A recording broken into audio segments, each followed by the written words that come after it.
पर अफवाह फैलाई, हिंदुओं ने केजरीवाल की लंका लगाई। हाईकोर्ट का धांसू फैसला, केजरीवाल की अकड़ ढीली। एक झटके में शाह ने खोल दी केजरीवाल की पोल।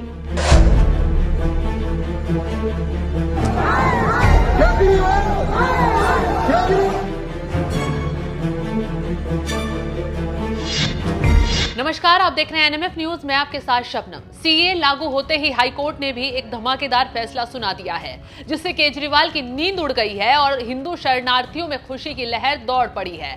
सबसे बड़ा झटका अगर किसी को लगा है तो वो है दिल्ली के मुखिया अरविंद केजरीवाल। वो केजरीवाल जो सीए पर लगातार बीजेपी को कोस रहे हैं, हिंदू शरणार्थियों की नागरिकता पर सवाल उठा रहे हैं, इसलिए ताकि मुस्लिम वोट बैंक पर राजनीति कर सके। खैर, केजरीवाल के अरमानों पर उस वक्त पानी फिर गया जब दिल्ली में शरणार्थियों पर बुलडोजर एक्शन पर हाईकोर्ट का बड़ा फैसला आ गया। दिल्ली हाईकोर्ट ने पाकिस्तानी हिंदू शरणार्थियों को बड़ी राहत दी है। कोर्ट का आदेश है कि डीडीए हिंदू शरणार्थियों के घरों पर बुलडोजर कार्रवाई ना करे। तो दिल्ली हाईकोर्ट ने डीडीए यानी दिल्ली विकास प्राधिकरण को सीधा सीधा निर्देश दे दिया है कि वो दिल्ली के शहर के मजनू का टीला में मौजूद पाकिस्तानी हिंदू शरणार्थियों के खिलाफ कोई भी दंडात्मक कार्रवाई ना करे, उन्हें वहीं रहने दिया जाए। बता दें कि 4 मार्च को एक सार्वजनिक नोटिस चिपकाया गया था। नोटिस में सभी लोगों को 6 मार्च तक शिविर खाली करने के लिए कहा गया था। नोटिस में कहा गया था कि खाली न करने पर शिविर को गिरा दिया जाएगा। सीए के लागू होते ही कोर्ट ने भी इस मामले पर संज्ञान लिया। बड़ा फैसला सुनाते हुए सभी को खुशखबरी दे दी, लेकिन कहीं ना कहीं कोर्ट का यह फैसला केजरीवाल की राजनीति पर गहरी चोट है, क्योंकि केजरीवाल लगातार सीए के लागू होने का विरोध कर रहे हैं। कह रहे हैं कि सीए देश हित के लिए नहीं है, बाहर के लोगों के आने से देश में कानून व्यवस्था चरमरा जाएगी। देखिए, सीधी सी बात है, कानून सीए का जो कानून आया है उसमें ये लिखा है कि पाकिस्तान, अफगानिस्तान और बांग्लादेश में रहने वाले अल्पसंख्यक, वहां जो माइनॉरिटीज हैं, वो माइनॉरिटीज को हमारे देश के अंदर नागरिकता दी जाएगी। वहां पे लगभग 2.5 से 3 करोड़ माइनॉरिटीज हैं, तीनों देशों के मिला के। अगर उनमें वो बहुत गरीब देश हैं, अगर ऐसे हमने अपने दरवाजे खोल दिए उनके लिए, देश के दरवाजे खोल दिए उनके लिए, अगर उन 2.5-3 करोड़ लोगों में 1-1.5 करोड़ लोग भी हमारे देश में आ गए, उनको कहां बसाएंगे? उनको कहां रहने की जगह देंगे? वहां उनको जॉब्स कहां से देंगे? नौकरियां कहां से देंगे? घर कहां से आएंगे? तो जाहिर तौर पे जो नौकरियां और जो रोजगार हमारे बच्चों को मिलने चाहिए, वो रोजगार तो वो ले जाएंगे। और जो इतने सारे, इतनी भारी हम तो दरवाजे खोल रहे हैं, इतने गरीब लोग वहां से उठ के आ जाएंगे बाकी पड़ोसी देशों से। इतने गरीब लोग उठ के, मैं हिसाब लगा रहा था, अगर 1-1.5 करोड़ लोग भी आ गए, आजादी के बाद 1947 में जितना बड़ा माइग्रेशन हुआ था, उससे कहीं ज्यादा बड़ा माइग्रेशन इस एक सीए के कानून से होने जा रहा है। आपके घर के पास, मैं पूछना चाहता हूं देश के लोगों से, अगर आपके घर के पास पाकिस्तानी आके झुग्गी लगा के बैठ गए, आप पसंद करोगे? कितने लोग पसंद करेंगे? बांग्लादेश से, पाकिस्तान से अगर झुग्गी लगा के आपके, पता नहीं वो कौन लोग हैं, क्या हैं, सारी कानून व्यवस्था चरमरा जाएगी।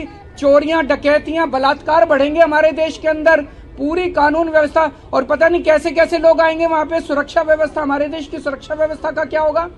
चारों तरफ दंगे फैल जाएंगे। ये क्यों लाए हैं कानून? बता रहे हैं बीजेपी केवल अपना वोट बैंक बनाना चाहती है। इन 1-1.5 करोड़ लोगों को लाके और अपना बीजेपी अपना वोट बैंक बनाना चाहती है। हमें दूसरे देशों से सीख लेनी चाहिए। यूके ने भी ये किया था, कनाडा ने भी ये किया था। कनाडा ने जो आया उसको दे दी नागरिकता। आज देखो कनाडा का क्या हाल हो रहा है। वहां पे पूरी कानून व्यवस्था चरमरा चुकी है, वहां की इकोनॉमी चरमरा चुकी है। अब उन्होंने रोक लगाई है कि औरों को नहीं लेंगे। हमारे देश के लोग तो देश छोड़ के जा रहे हैं। 11 लाख लोग हमारे देश के व्यापारी, उद्योगपति पिछले 10 साल में देश छोड़ के चले गए। क्यों? क्योंकि वो बीजेपी के अत्याचार और बीजेपी की नीतियों से तंग आ गए। लाना है तो उनको लाओ ना, पैसे वालों को लेके आओ, जो हमारे देश में आके पैसे से फैक्ट्री खोलेंगे, व्यापार चलाएंगे, हमारे बच्चों को रोजगार मिलेंगे। आसपास के पाकिस्तान के, बांग्लादेश के, अफगानिस्तान, सारे गरीबों को पकड़ के, हमारे देश में कम गरीबी है क्या? केजरीवाल तो केजरीवाल, उनकी पूरी टीम उनके ही सुर में सुर मिला रही है। कह रही है कि पाकिस्तानी, अफगानिस्तानी, बांग्लादेशी शरणार्थी आएंगे तो न सिर्फ देश में दंगे फसाद होंगे, बल्कि देश की बहन बेटियों को भी खतरा हो जाएगा। आपके घर के आगे अगर एक झुग्गी लगाएं और उसमें एक पाकिस्तानी हो, तो क्या आपके घर की बेटी, आपकी बेटी आप सुरक्षित फील करेंगे? भाजपा लेती है गारंटी लॉ एंड ऑर्डर की। भाजपा यहाँ पे दंगे होंगे, यहाँ पे सौहार्द बिगड़ेगा, यहाँ पर चोरियां डकैतियां बढ़ेंगी। क्या ये कराना चाहती है भाजपा?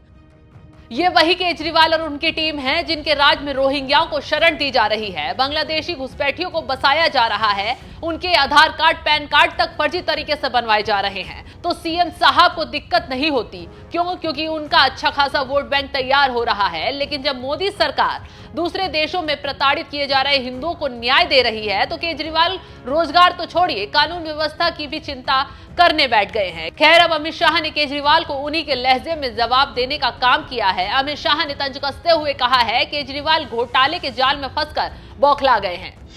दिल्ली के मुख्यमंत्री अपने भ्रष्टाचार के उजागर होने से अपना आपा खो बैठे हैं।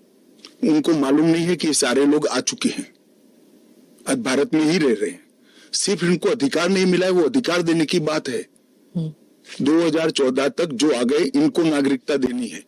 और इतनी ही चिंता है तो वो क्यों बांग्लादेशी घुसपैठियों की बात नहीं करते हैं, रोहिंग्यास का विरोध क्यों नहीं करते हैं? क्योंकि वो वोट बैंक की पॉलिटिक्स कर रहे हैं। दिल्ली के चुनाव उनके लिए लोहे के चने चबाने जैसे हैं, इसलिए वोट बैंक की पॉलिटिक्स कर रहे हैं। नौकरी का कहां सवाल है, वो ऑलरेडी यहां है। और बांग्लादेशी नौकरी का अधिकार नहीं मार रहे हैं क्या? रोहिंग्यास नहीं मार रहे हैं? इनके लिए आप कभी नहीं बोले भाई। सिर्फ जो हिंदू शरणार्थी आए हैं, जो बौद्ध शरणार्थी आए, जो जैन, पारसी और क्रिश्चियन शरणार्थी, इसी का विरोध कर रहे हैं।